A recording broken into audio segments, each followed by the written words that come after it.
Thank you for tuning in to the Highly Detailed News interview series. My name is Kyle Shelley, and for more high-minded content, be sure to like and subscribe. Also, help us reach new heights by supporting us on Patreon, and thank you again for watching Highly Detailed News.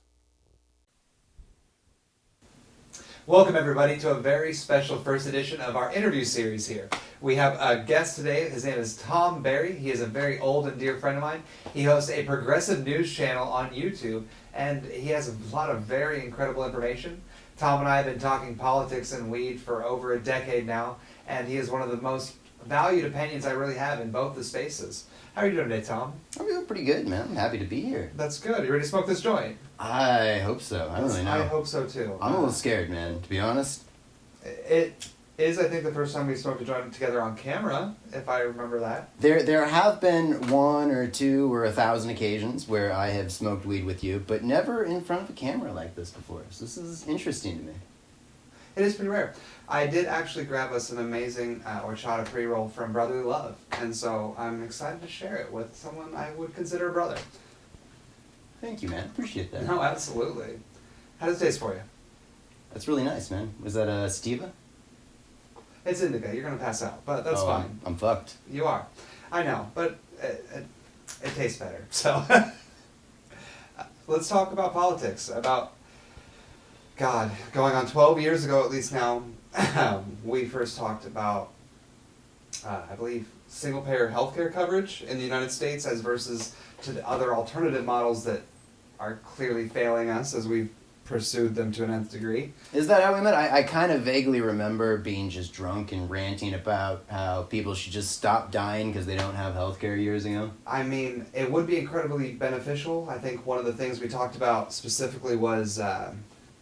how food prep handlers are expected to maintain this level of quality and assurance while we pay them next to nothing and give them no health care, but yet they are literally the people that feed every one of us on a daily basis. It's pretty wild how people can be so inconsistent with where healthcare really needs to be applied, in my opinion, but who knows? I mean, maybe we're wrong.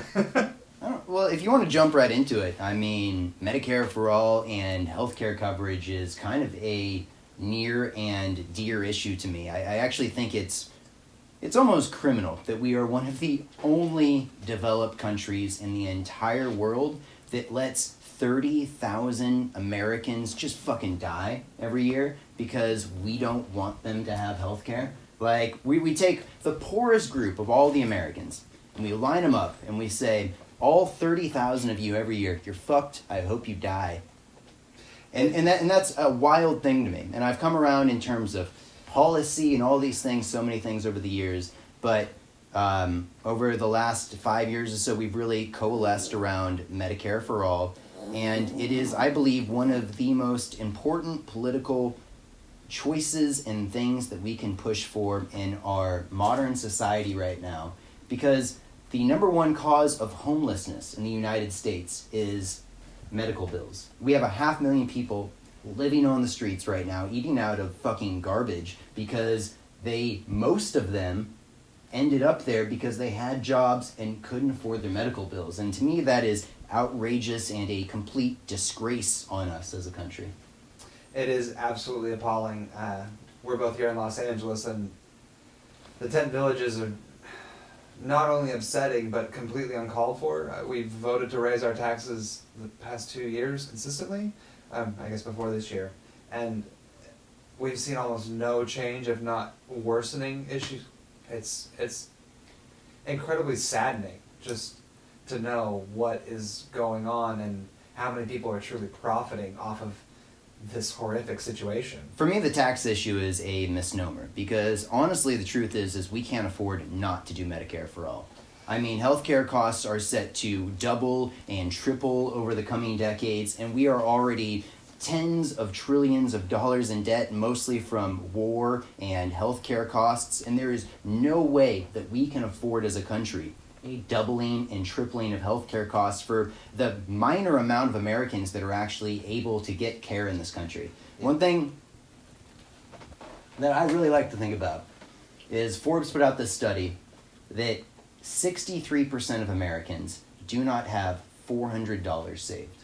And healthcare has deductibles. Everyone knows that you've got to deduct, like, unless you've got some gold care standard plan, that in order for you to actually use your healthcare, you're going to have to spend like $5,000 before it actually kicks in.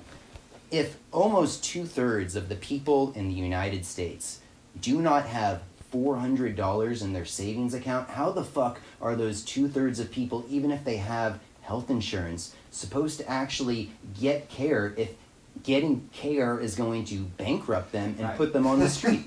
Well, that's the thing. Most bankruptcies now come from medical debt from people who've had insurance. It's beyond fathomable how we can even comprehend a system that profits so much for such a horrific outcome. There is very, very, very little positive outlook for someone who gets ill in this country, and that is so, so, so upsetting. And I mean, cannabis is one of those nice things that makes people comfortable, but we really need to step into an actual realm of healthcare like the rest of the world. It's beyond appalling. Cannabis kind of cools me down about this issue a little bit, but I think it's a national disgrace that if we want to think about how we activate as a country when bad things happen to us, that something like 9/11 happens and under like just below 3,000 Americans died in 9/11. I think it was like 2,700 something. That's 2,700 Americans that died. We allow 30,000 of us to fucking die every single year. And we are not willing to hold out any kind of a hand to help these people. We give tens, hundreds of billions of dollars in aid to other countries that don't need the money. We spend trillions of dollars on war. We spend all this money all over.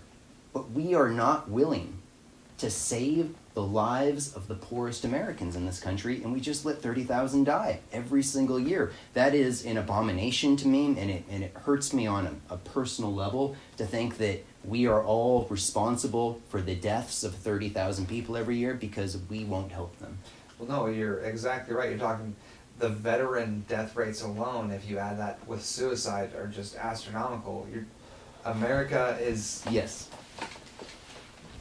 preaching a level that it cannot commit to. And I think we truly need to actually step up and take care of our soldiers that did fight these wars, regardless of the reason and the places that they went to and their direct situations. We have to realize that they are unique individuals that need care.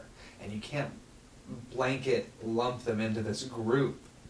We have to actually take the time to fix all of these individual steps. And I am hopeful of the future. I have seen a lot of really aggressive change over the last few years, and that has been nice to see, I think, from those of us who have finally seen a lot of the other less progressive channels open up and be a little more active in politics with the rest of us has been nice.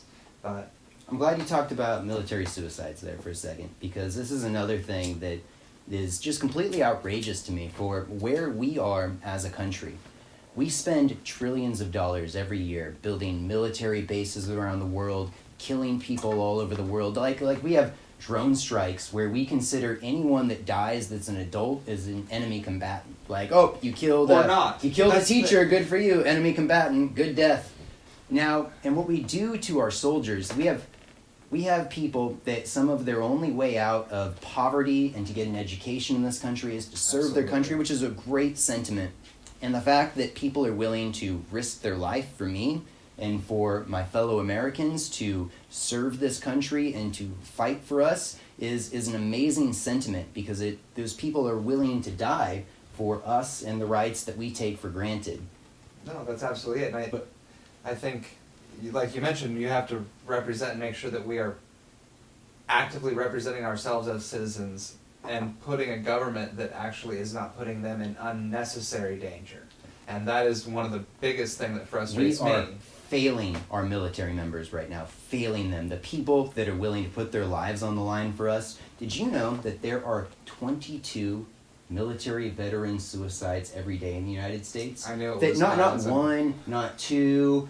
It's 22 military vets kill themselves every single day. Now, and that to me is unacceptable, because these are the heroes of this country. Now, I am a huge anti-war person. I'm wearing a Tulsi Gabbard shirt, obviously. I am very much against these oil-driven wars that we are fighting all over the globe right now, and we are forcing our bravest and brightest to participate in these wars, and then they come home, we deny them any kind of fair shake, we deny them health care, we don't take care of them in any way, and we expect them to jump back into society, and they are killing themselves in mass numbers right now, so that the people that deserve to be hoisted up on our shoulders for being so brave and watching out for us are forced to do these terrible things overseas, and then we have to bring them back home, we deny them care, and they're killing themselves in mass numbers right now, and nobody gives a shit. Right. And that is insane about where we are as a country. And it kind of comes back to Medicare for all, but really Medicare for all and ending these senseless wars that we are in are the two biggest issues kind of coming up in this election for me, and that I personally attach to, because to me this is not just a bad thing, this is unacceptable. No, 100%. To say, I think that guy might be out. I'll relight it for you. I was going to ask you, who are you voting for this cycle? I do see the Tulsi shirt. So you relight that, and I'll try to not let that happen again. But I'm a Bernie Sanders supporter. I'm a Tulsi Gabbard supporter. I'm a big believer in the message that Tulsi Gabbard is bringing to this election cycle, which I think has been so desperately needed, about how these wars that we're fighting are complete bullshit, if you think about it. We're not in 2 wars right now, and we're not in 10. I mean, the real number of the places we're fighting terror on this globe right now is like 80-something that we know about, because when Trump came into office, he stopped a lot of the war reporting, so we don't know where we're actually fighting anybody right now. But most of us just think that we're at war maybe in Afghanistan, Iraq. It's not the case. Africa's your most likely place to die now for a U.S. soldier, if I remember right. We have been at war in Somalia. We backed an army of Ethiopians to invade Somalia, overthrow the government. They butchered the people. Like 600,000 people ended up dying. And why did we do that? Because we found like $6 trillion worth of oil off the coast of Somalia. And Somalia is actually kind of a bellwether for us, because Somalia became our model for how we were going to overthrow pretty much all of the Middle East. We took the Somalia model and we applied it to Libya. Libya is another country that was one of the most successful Middle Eastern countries with some of the most personal freedoms and rights. And we found out that Libya wanted to create their own currency that was going to be backed by gold, and the United States and the EU, and especially France, found out. And France has a lot of interest down in Libya. And so we decided that we were going to back Al-Qaeda and terrorists. We overthrew the government of Libya. The leader of Libya was anally raped to death with a bayonet, and now it's a failed slave state. There's open-air slave markets in Libya right now because of what we did. Did you guys know that there are more slaves in the world right now than at any time in all of human history? Like, if you think about slavery used to be a thing in the past, there are more slaves now in the world today that we all live in than at any time in all world history. That is the world we're in right now. And it's all caused from this war state that the United States has been spreading around the globe since after World War II.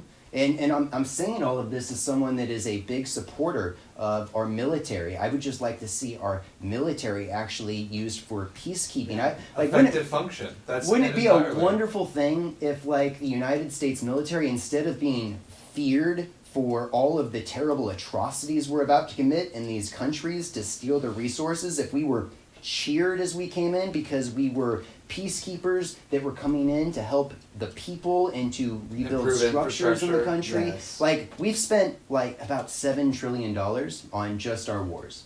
On Afghanistan, Iraq, Somalia, Libya, Syria, Niger, Yemen. Like, we've spent about $7 trillion on these wars. $7 trillion is an insane number. $7 trillion is what kind of utopia would you like to create on Earth? Because, like, what kind of utopia? Because it is fully doable with $7 trillion. And we haven't just spent that. We're in debt for, like, tens of trillions of dollars. But most of it is for healthcare costs, war, and paying the bankers for the inflation on the debt that we just keep borrowing. It is absolutely insane how we can keep just chasing our tail and expecting some sort of different result. So, thank you again so incredibly much for joining us, Tom. I really, really, really can't wait to come and join you on your show as well. Hopefully we can talk a little bit about staggering taxes and how black market's actually larger than it ever has been before in cannabis here in California. Thank you so much for having me. I encourage, please, everyone, go check out our show, The New Left. We're kind of a no-holds-barred progressive show where we talk about a lot of these issues. Hopefully I didn't get too incoherent smoking a joint with you live on air. We'll watch it tomorrow. I'm sure it'll be fine. But thank you again so much for joining us. Thank you so much for having me. Absolutely. Be sure to check out our Patreon for extended interviews and exclusive content. And thank you again for watching Highly Detailed News.